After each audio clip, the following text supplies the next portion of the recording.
Hi, this is Scott Holstad, writer, author, uh, poet, many things, and I'm going to read a recent story I had published. And I've read stories, short and long, on video before, but I usually am reading poems, and I've been reading particularly in support of my first new book of poems in years to come out, published last month, Surviving Immortality Again, Scott Holstad, published by Alien Buddha Press, available on Amazon, in a very nice paperback, 132 pages, 90 poems, $12.99, and love it if you gave it a chance.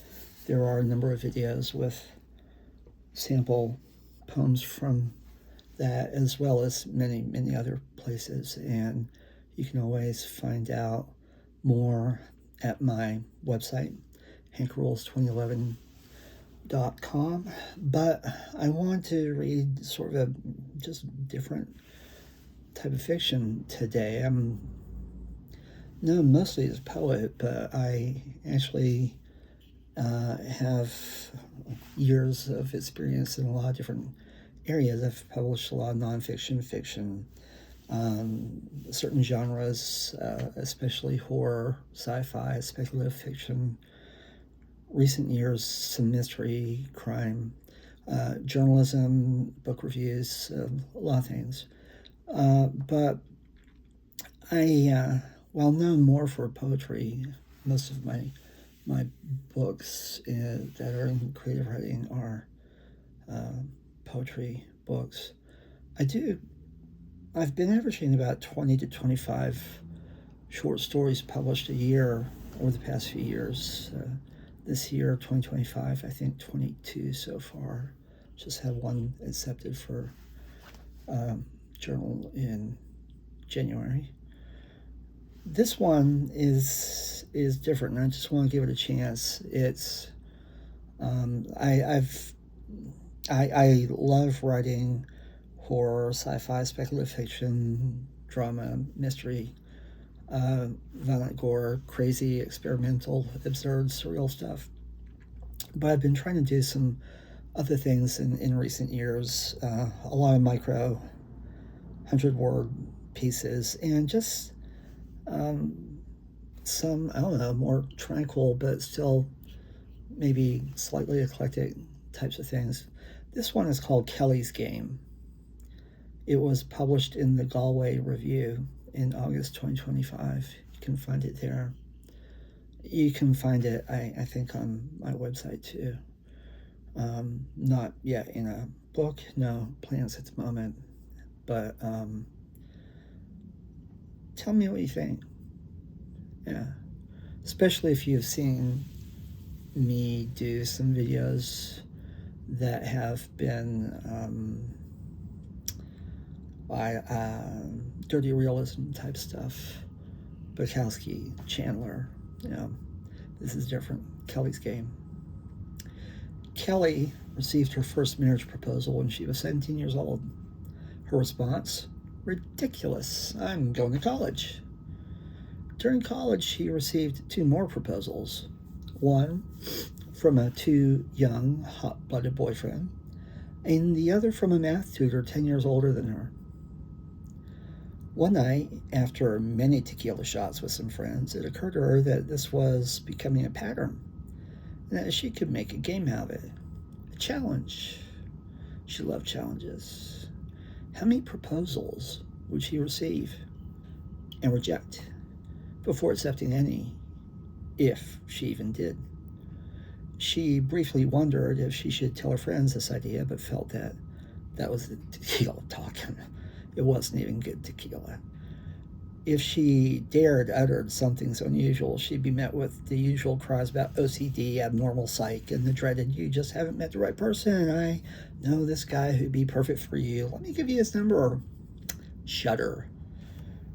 So, with this challenge decided on her own and unannounced, eventually she received a fourth proposal at the end of college from a longtime friend that kind of blindsided her, which was then followed by 2 more proposals in Vegas. Irony. Where she'd moved seeking a new life and career after finishing her degree at Georgetown. Over the next few years, and spanning moves to more states, 3 more proposals in cities like Phoenix, San Diego, and Seattle, as well as 2 more proposals while pursuing a couple of graduate degrees at Stanford and UCLA. Not UC Santa Cruz this time. That's all right. That made 9 proposals. One of those 3 people is even married. Persian, wife and kids, traditionalist. He offered to leave them if she'd agree. No, thank you. Kelli wasn't big on home wrecking and momentarily considered telling his wife before deciding to take off for the next destination. After completing 2 graduate degrees and while working for a new, rapidly growing tech company, she received more proposals. One from her boss, another from a therapist Kelli was seeing for sessions after work, and a new type, and one from her landlady. 3 more, so now 12. Kelli secretly thought Anna was hot, but didn't think she was seriously into other women in terms of a relationship. She didn't have any experience with that. Though, like many, she experimented in college a little and remained a little intrigued. So though she found it kind of flattering, she was again caught unawares and quickly moved out to avoid any awkwardness between she and Anne. There had always been reasons to refuse. Too young, too invested in school, very career-focused with soaring career ambitions as well as major social climbing. All legit, but also part of the game. She felt that honestly, she otherwise might have said yes to 1 or 2 otherwise. Sometimes she wondered if she made a mistake, but then took stock of her accomplishments to that point and felt both satisfied and reassured. She remembered each proposal, or at least informal question, and was tempted to compare them curiously as they were all somehow so unique from each other, but doing so would probably require the equivalent of a huge book's worth of her brain being taken up with all of it. But why, since those were all in the past and she was focused on the future? Predictably, there had always been pressure from family and friends, but she was an independent woman with a stubborn streak. Still, when not yet settled and approaching her 40s, the pressure amped up and she started pondering the game. Who was she trying to impress? No one even knew about it. Her family sure wouldn't approve. They'd probably try to have her locked up. What was she accomplishing by continuing this? What was the point? Perhaps it was as simple as an addiction to challenges, no matter what. OCD issues? Her therapist never seemed to help her with that one. At 42, never the romantic type, she was unimpressed by a proposal described as a business proposition. From a man she barely known for a couple months, she declined over an ancient bottle of Grand Marnier he'd opened for the occasion. That probably felt wasted too, given the outcome. Now, 13 proposals. Bad luck number. How did that compare to others who might indulge in this game? What was the record? She'd likely never find out. It wasn't long before Kelli started thinking to herself that maybe she didn't want to be alone forever. She actually might want to entertain the next offer to come along. It wasn't that a few of the previous ones wouldn't have been good. Some probably would have been very, very good, but she was too caught up in her whirlwind life and this secret challenge to realize it. And now, most people she knew were married, had moved, or were dead or dying. She was approaching 50, and a few of those asking for her hand had been a decade older. Now, prospective pickings seemed much slimmer and boasted a slightly grim flavor at times. Kelli decided to move back across the country, this time to Charlotte. America's home of the banking industry, an industry that fell within Kelli's experience, strengths, and contacts. With her credentials, she accepted a great offer for a senior director position with a major national bank. Now that she was getting serious and living amidst a bigger pool of people qualified by being at her level in life, she felt it shouldn't be much longer. She'd been getting tired of the game, though that was hard to admit. She had her pride, after all, and she'd never been a quitter. Some said she seemed obsessive about her hatred of quitting, let alone losing. She'd never lacked companionship in life. She was outgoing, diverse, charismatic, very attractive, too intelligent for most, and she'd also retained the libido of an 18-year-old boy. She could outscrew anyone, and she wanted to. She was in high demand, in other words, even if nothing permanent emerged. She was a great date. But the cross-country move to Charlotte didn't seem to be working out. She heard it was actually easier to get lost, ignored, and forgotten in the big cities. And she was finding that true for the first time in her life. At 53, while she still seemed to have virtually all of her desirable attributes, for the first time she was finding it hard to meet people socially. It's fun to bar hop when you're 25, less so when you're 50. She wasn't getting invited to the high society events. She'd always had one in San Francisco. And mixing with strange crowds in a new city turned out not to be the experience she expected. Where does one even find people? There were no more brick-and-mortar book or record stores. She abhorred church, found it easier to work out in her condo than in gyms now. Wasn't yet mixing in high society waters, and the people in her office were definitely out. She decided maybe take a nice vacation, long overdue for a lifetime workaholic. Europe, Caribbean, Indo-Pacific. Where? Maybe one of those massive cruises where she could have a nice time in a lot of different places, as well as maybe meet some interesting possibilities or people or something. If nothing else, find a cute cabin boy to get her laid. At age 57, she took her first cruise. Appraising herself, she still looked good for her age. Only 10 pounds heavier than at 30. Sexy, larger breasts, though with a natural sag now. Nicely styled chestnut hair showing no gray, no real health problems, dressed impeccably. Money, good taste, still a catch, which made her feel pretty damn awesome. A bikini at this point would still draw appreciative eyes, no doubt. Her first couple of days on the ship, she did some reflecting. She once had lots of friends, but over time they disappeared. 3 friends were still on their first marriages with their families. She never heard from them anymore. Been a long time. Jill was on her 4th marriage. Donna had cracked and killed herself. Thomas came out as gay, and now he had a husband and child. Terry got convicted of insider trading and was doing time, undoubtedly now someone's wife on the inside. Others had moved away, joined cults, or become utterly reclusive. Kelli was almost 58 and on her own. Time to end the game? Yeah. Kelli found that on a cruise designed to allow hundreds of people to meet, intermingle, and get something going on. Something was wrong. Most passengers fit into one of just few categories: young families with small, annoying children, or gay couples, or old couples celebrating their 40th anniversaries. What the hell? Realizing this and the implications, she felt like cheering up and thought she could use a good screw from an energetic cabin boy.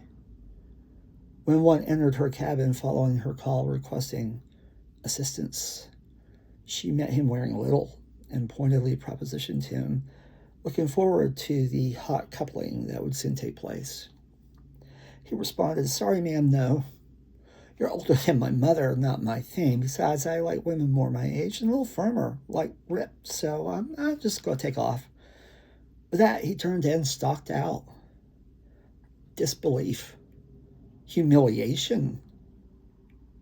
People always wanted to shag her, and she was fantastic in bed, kinky. She'd never been rejected before, but his words. were what cut the most. His description of her, how he viewed her. What an ass. How dare he? Now, the vacation just felt ruined, and it already had been a disappointment. Kelli decided to get off the ship at the next port, fly home, climb back on her workhorse, and challenge herself to keep building the best damn financial company in the country while she earned some well-deserved headlines, if not a few major bonuses along with it. She returned to work, and the success wrought by her unmatched fury bore fruit. On her 61st birthday, the company announced in all of the major press outlets that she'd been promoted to Global Chief Financial Officer, given 1 million new stock options, and she was even credited as the driving force behind the corporation's share price tripling over the past year. She actually even made the Fortune 400. She should have been thrilled. The sacrifices, hard work, dedication had paid off. Except 63 years was on the horizon, and she'd sickened of the game, and there was no one to share the excitement of her success, and nothing going on in the horizon. A life completely alone, both in a companion and career. It was starting to appear that way. Over the next couple of years, the only men and occasional women she met were at funerals. Not the ideal place to form relationships. Besides, black was not her best color. By now, she'd spent her entire life working like she was Wonder Woman. And although envied and admired by many, perhaps hated by few, she now largely felt tired, drained, and ready for retirement. After all, she was 65. She'd freaking earned it. She arranged everything with the company, and though the board tried to retain her at a vastly inflated salary, she went on to retire with much fanfare and great career satisfaction. After taking a few weeks attempting to adjust to what seemed like her new life now of emptiness devoid of her career, Kelli finally reached a level of self-awareness she'd never before experienced. It wasn't merely adjusting to no longer having to get up at 4 a.m. every day. That game, that challenge, it seemed that her game had stopped at 13 proposals long ago. That cursed number. And had she won? She realized that no, she hadn't won. She'd fucking lost.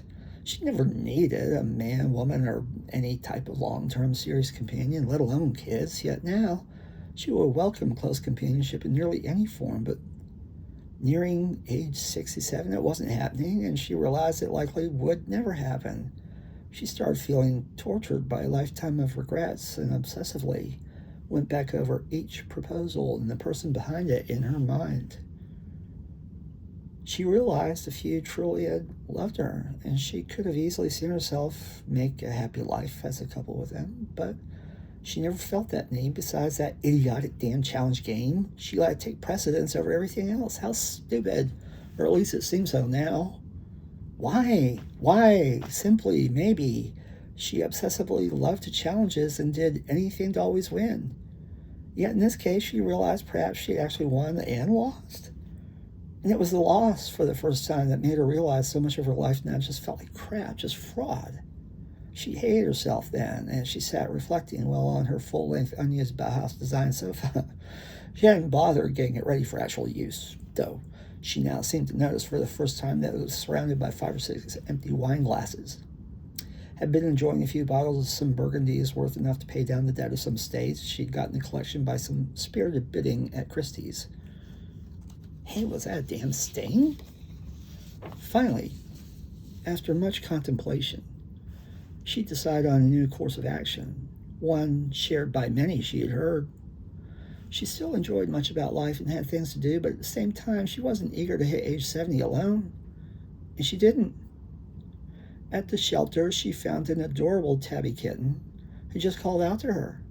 She found herself pleasantly lost in his huge feline eyes. When they got home, she named him Twinkles and held him for an hour listening to the tiny creature purr.